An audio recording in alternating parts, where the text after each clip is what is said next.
Bem, gente, agora vamos falar sobre a definição formal das máquinas de Turing, ou seja, uma definição matemática ou lógico-matemática das máquinas de Turing. Até aqui vimos na forma de diagramas.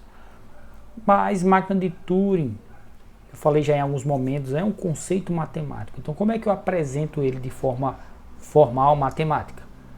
Uma máquina de Turing X, uma máquina de Turing qualquer, certo? Aqui eu estou usando um exemplo genérico X, ela é necessariamente isso, um tipo de tupla ou sequência com 8 elementos. Esses 8 elementos vocês já conhecem, eu acredito que quase todos, do diagrama mesmo. Só que aqui está numa forma matemática. O que são esses 8 elementos? Vamos ver eles aqui. Esse primeiro elemento aqui, na definição de uma máquina de Turing, é o conjunto de estados. Vocês sabem que ela é representada como diagrama, ela tem estados. Bem, na visão matemática ela tem um conjunto de estados que o sigma, isso é a letra grega, sigma maiúsculo, representa o alfabeto de entrada. Vocês sabem que ele recebe uma cadeia de entrada e ela tem que ser desse alfabeto aqui, que é o segundo componente aqui na definição matemática da máquina de Turing. O terceiro componente é um alfabeto de fita e o alfabeto de entrada é subconjunto dele, quer dizer que ele tem mais símbolos do que o alfabeto de entrada. Ele serve, ele contém todos os símbolos que você pode escrever na fita. Então, além do de entrada, tem o branco e outros símbolos aí. Símbolos auxiliares quaisquer que quem construiu a máquina achou necessário utilizar. Delta representa aquelas setas no diagrama de estados, ou seja, as transições. Aqui ela é uma função matemática, uma função de transição, que eu vou ver em detalhes depois. Tem um símbolo especial que você pode escolher e que aparece aqui como quinto componente da definição da máquina de Turing, que esse símbolo é o símbolo branco que você pode escolher. Você pode escolher o 0 para ser o símbolo branco da sua máquina. Ele vai ser necessariamente elemento do alfabeto de fita. E tem esses 3 estados especiais. Eles são os 3 oriundos do conjunto de estados. São elementos de quê? São chamados de estado inicial, de aceitação e de rejeição. E são distintos. Tem que ser 3 estados distintos. Então, aquela é a definição. Ela tem, assim, apresenta de uma forma matemática os elementos que a gente já vê aqui no diagrama de estados. Quase todos eles. Certo? Só a distinção entre o alfabeto de entrada e de fita que pode não ficar tão clara. Mas eu vou mostrar a representação formal matemática a partir desse diagrama. Aí vocês vão ver como disso aqui a gente obtém os detalhes matemáticos da definição de uma máquina de Turing. Bem, essa máquina de Turing ela decide ou resolve o problema 2, o problema da uniformidade, que eu falei na parte anterior da aula, que foi ao vivo, né? Essa está sendo gravada e vai ser divulgada assíncrona. Então ela decide ou resolve o problema da uniformidade. A gente também pode olhar na perspectiva de linguagem, que ela decide ou representa a linguagem das cadeias que possuem somente símbolos A's. Ou seja, se na cadeia tiver um B, ele muda para esse estado Q2 e vai acabar rejeitando. O Q3 aqui é o estado de rejeição. Ela não é idêntica à máquina que eu dei na aula ao vivo. Ela tem um estado a mais, mas ela faz a mesma coisa, certo? Ela resolve esse mesmo problema, representa essa mesma linguagem, só que com um estado a mais, algumas transições a mais. Vou chamar essa máquina de Turing M1. Então eu quero dar a definição matemática da máquina M1 nos próximos slides. Vamos ver. Bem, ela tem que ter M1, tem que ser definida com aqueles 8 componentes.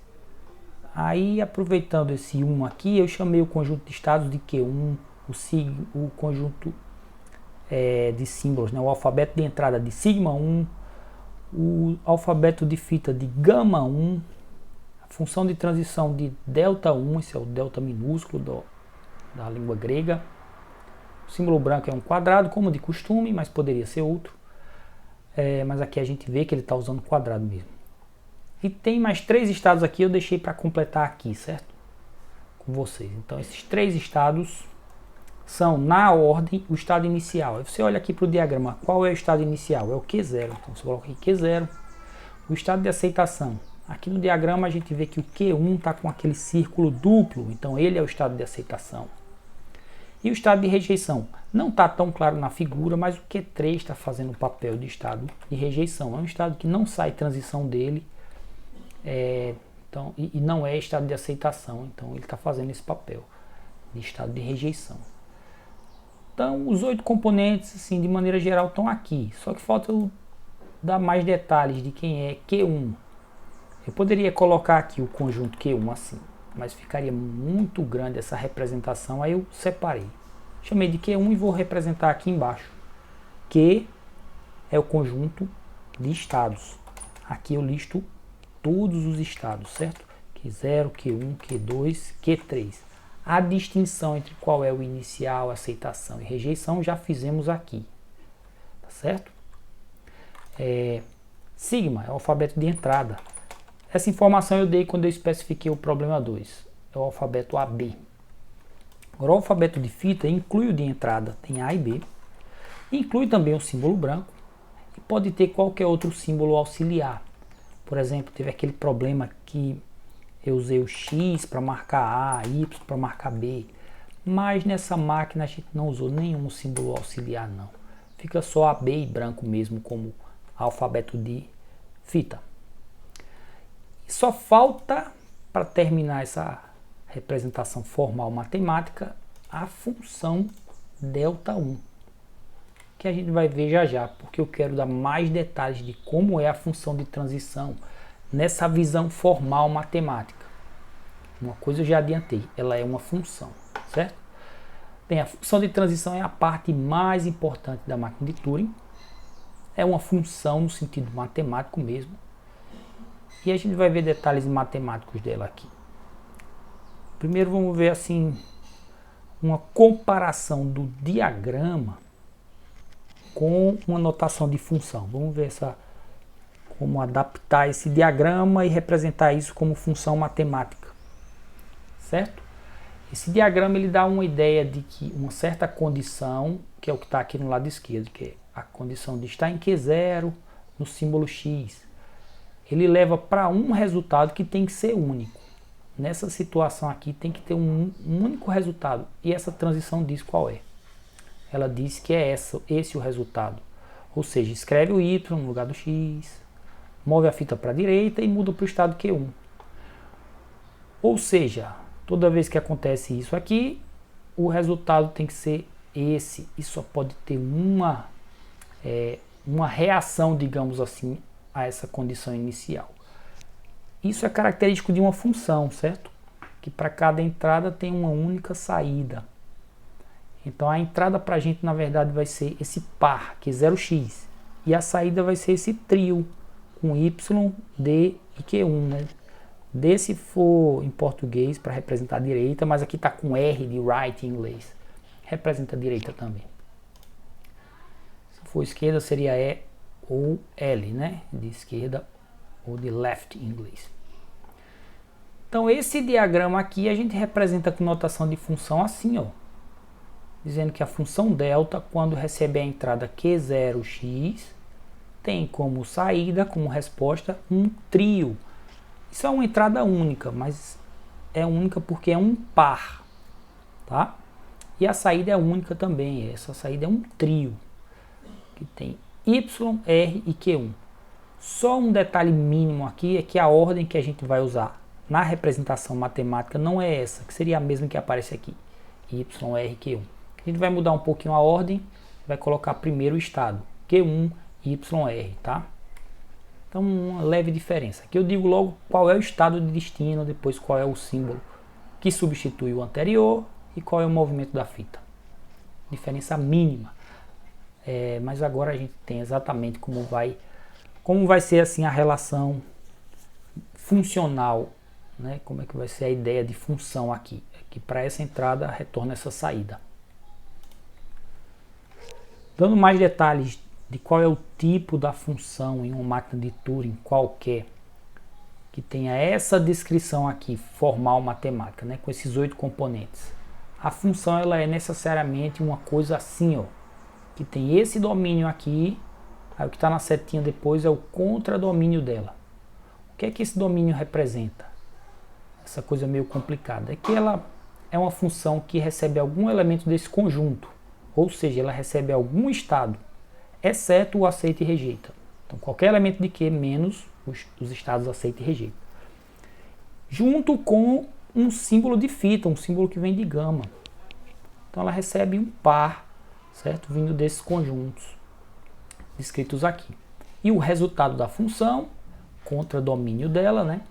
Ela pode dar respostas na forma de trios formados por um elemento daqui, um daqui e um daqui. Ou seja, um estado que vai ser o estado de destino, um símbolo de fita, que é elemento de gama, que é para sobrescrever o primeiro, e um valor L ou R, de esquerda a direita. Ou se tiver em português, pode aparecer nos meus exemplos E ou D. Mas aqui eu coloquei como vai aparecer na maioria das vezes, L ou R em inglês. Certo? Um elemento daqui. Então a função recebe um estado, exceto aceita e rejeita.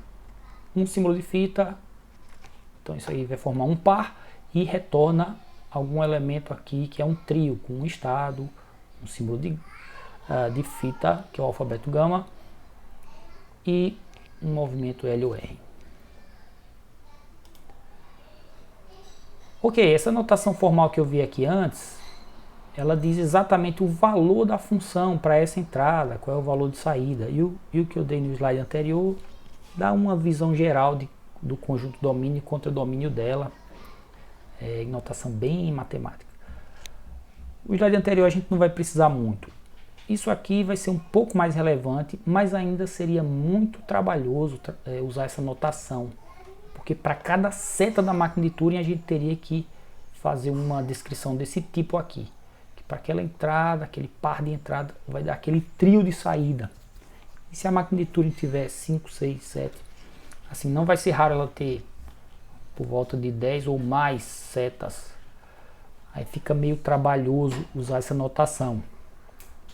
Então, vamos representar na forma de uma tabela, quando tivermos várias transições, um número significativo, digamos, a partir de umas 4, 5. Nessa máquina aqui tem 6, vale a pena usar uma tabela. A gente faz assim. Na primeira coluna tem os estados, é a origem da transição.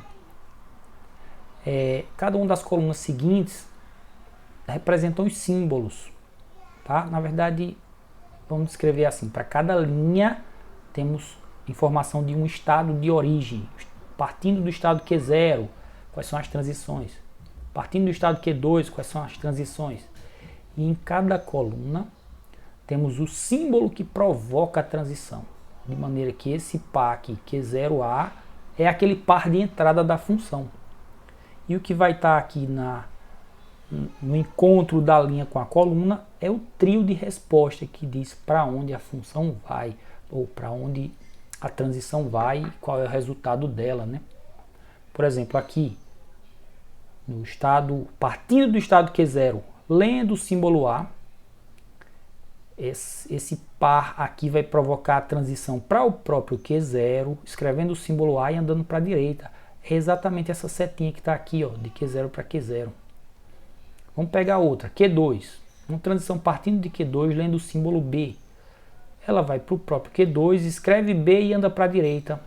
Ó aqui, Q2, lendo o símbolo B, escreve B e anda para a direita. Essa transição aqui de cima, de Q2 para Q2. Ou então Q2 lendo o símbolo branco, ele vai para o Q3, escreve branco e anda para a esquerda. Q2 lendo branco, vai para o Q3, escreve branco e anda para a esquerda. É essa transição aqui. Então é assim que a gente vai representar várias transições, certo? Com uma tabela desse tipo. Fica mais prático, tá? Para a maioria das máquinas de Turing. Se ela for um pouquinho maior, é bem mais prático usar uma tabela assim. E é isso encerra nossa apresentação e agora fica assim claro para vocês que máquina de Turing é um conceito matemático definido em termos de conjuntos, funções e etc.